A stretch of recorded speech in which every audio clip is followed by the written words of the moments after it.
Welcome to the Teaching with Purpose podcast, the podcast that dives deep into the heart of education, exploring stories and strategies that make learning meaningful. I'm Karanja Crews, the founder and chief curator of Teaching with Purpose. In this series, we challenge the status quo, examine the school district, and explore how intentional teaching can transform lives. Today, we will continue to examine the pivotal story of Jerome, a story that highlights the urgent need for change in our educational systems. In this episode, we will explore how the Oregon education system is structured, the crucial role of teachers, and how the state integrated initiatives could have supported Jerome's journey. Jerome's experience is a testament to why purposeful teaching is not just important, but essential. Before I delve deep into this episode, let's do a quick recap of the first episode of the Teaching with Purpose podcast, The Story of Jerome. Let's look back at Jerome's journey. Picture a young boy entering into pre-K, bright eyes, curiosity, and so eager to learn. However, pre-K, kindergarten, first and second, Jerome did not get the high-level instruction that he needed to build the reading foundational skills that he needed to be successful from third grade on. The transition from learning to read to reading to learn in this educational structure. Now that we just did a recap of Jerome's trajectory of his educational experience, let's examine the educational system that actually failed him. To understand how a student like Jerome can slip within the cracks, we need to break down the structure of the American school system, from the federal to the state to local levels. Let's start now with this particular segment with the Oregon's educational system, where Jerome's story is unfolded.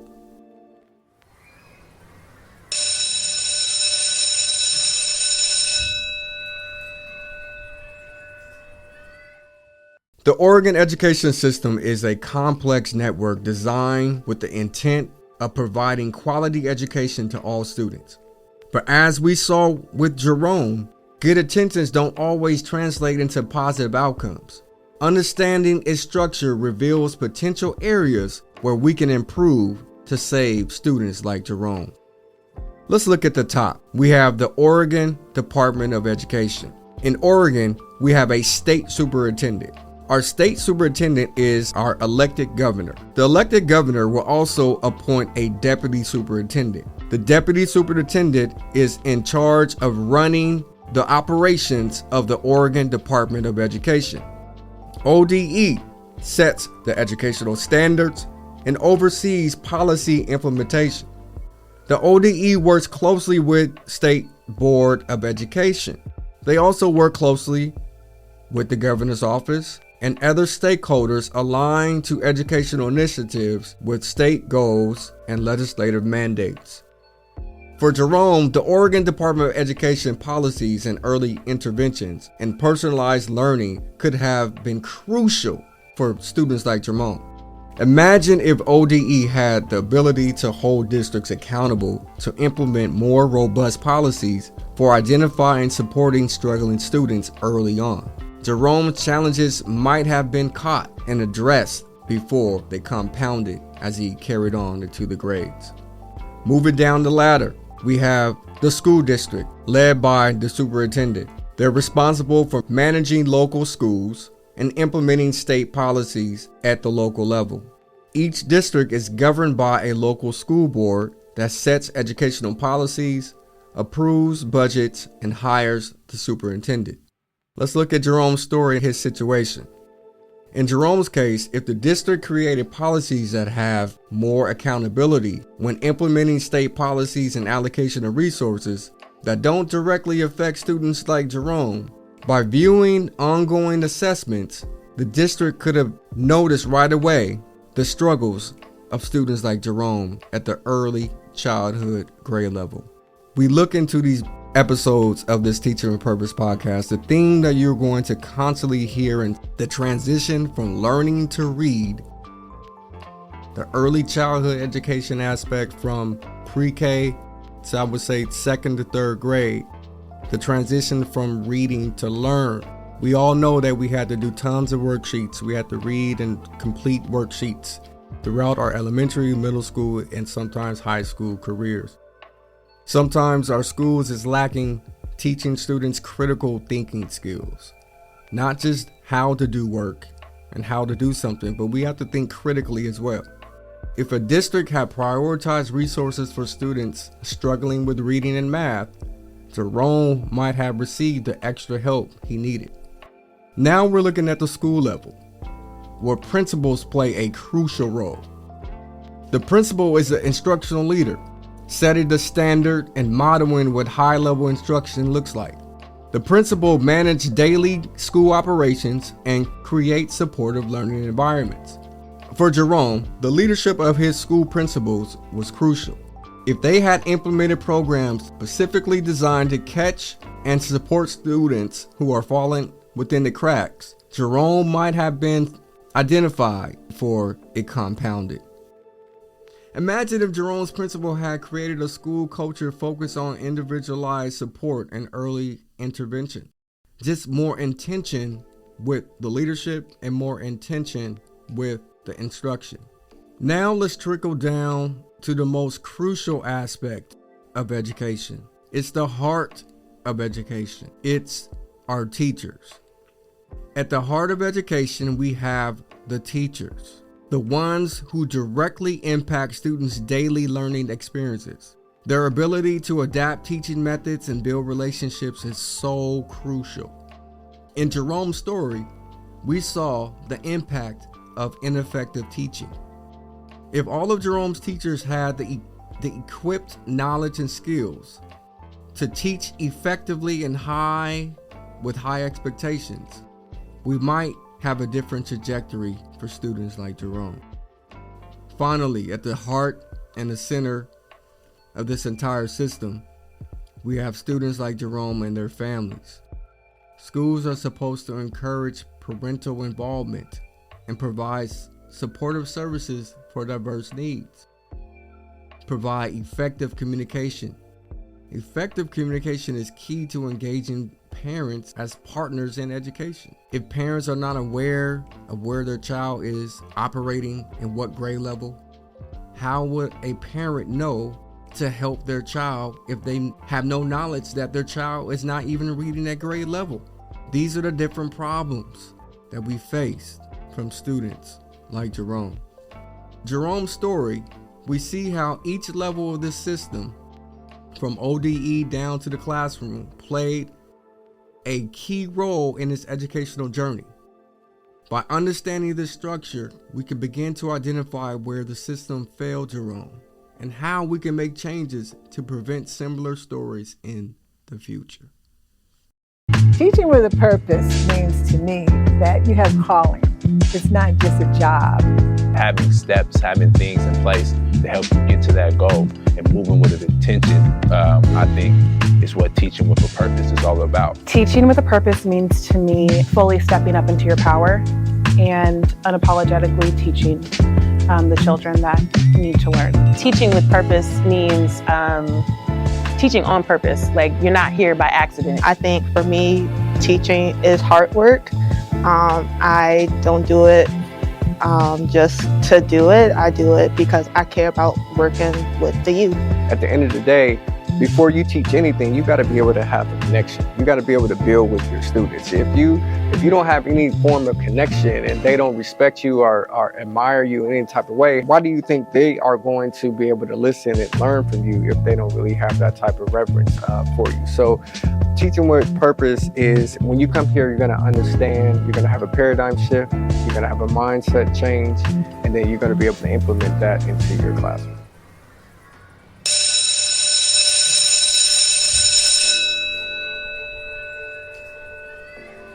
In our educational system, we have lawmakers who create and mandate policies.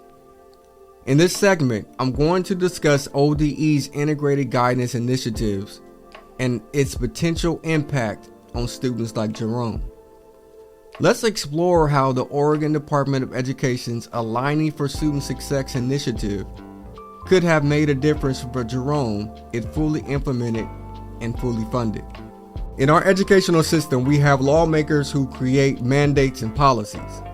In this segment, I'm going to discuss how ODE's, the Oregon Department of Education Integrated Guidance Initiative, and its potential impact on students like Jerome.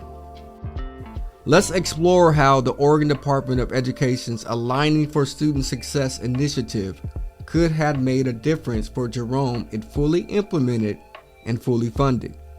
First initiative, the Early Learning and Kindergarten Readiness.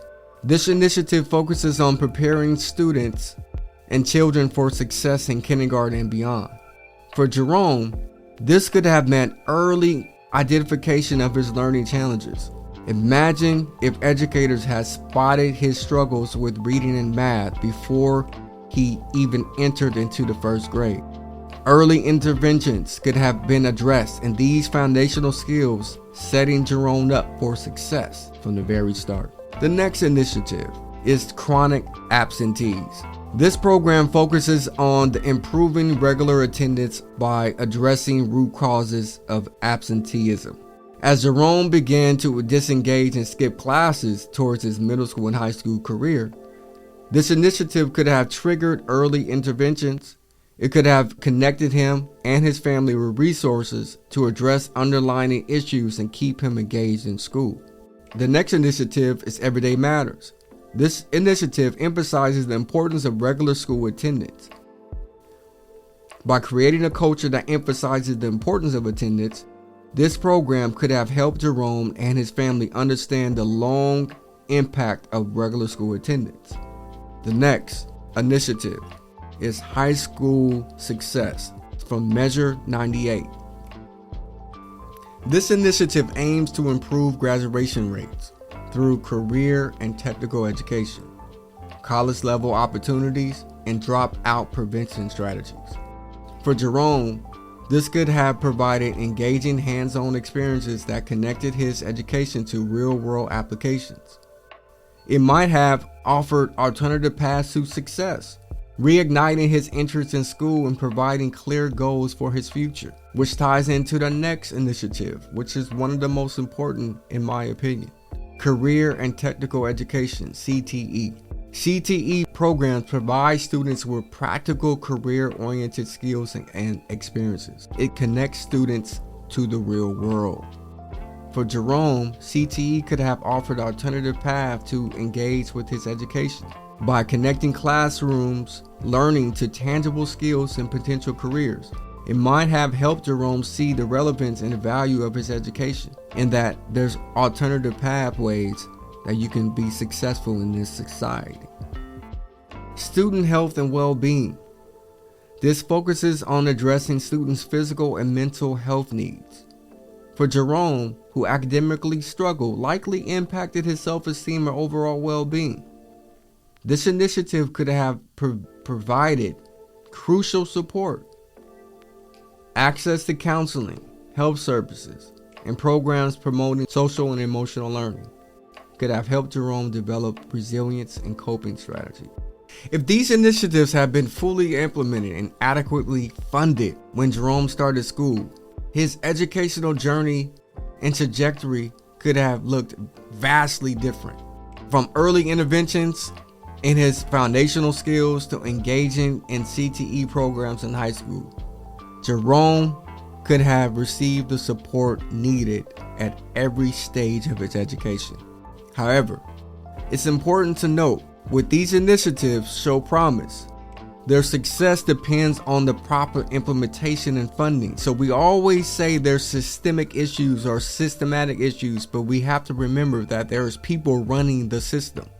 The systemic issues we discussed earlier, including funding disparities and resource allocations, can still hinder the full realization of these programs' potential. As we conclude in this episode 2, the system and how it failed Jerome. Jerome's story is not just one student struggle. It's a stark illustration of the cracks of our educational system. It's a call of action to our parents, to our teachers, to our principals, to our administrators, to our board members, to our community, to our ODE leadership. We're all in this together. We've seen how each level of the system, from federal policies down to the classroom practices, it plays a role in students like Jerome's journey. And we explored initiatives that could have changed his path trajectory. This lesson is clear. Systemic changes is not just needed, it's imperative. Imagine a world where every student, regardless of their background and their challenges, receives the support they need. Where if it's early interventions, catching the struggling from the very beginning, to saving the student from dropping out from high school to the middle school level. So what can we do? Engage, advocate, educate yourself and others. Whether you're a parent, educator, policymaker, or even a concerned citizen, your voice matters. Attend school board meetings. Write to your representatives and senators. Volunteer in schools. Support organizations working for educational equity. Every action, no matter how small, contributes to the wave of change we need. So remember, the story of Jerome and the students like Jerome in our schools today cannot wait for slow-moving policy changes. We need urgency now. So I thank you today for joining us in this episode of the Teaching with Purpose podcast. Tune in next time in our next episode as we dive into the people versus the system and how the people have to go back into running and controlling our local schools. The people versus the system. Tune in next time.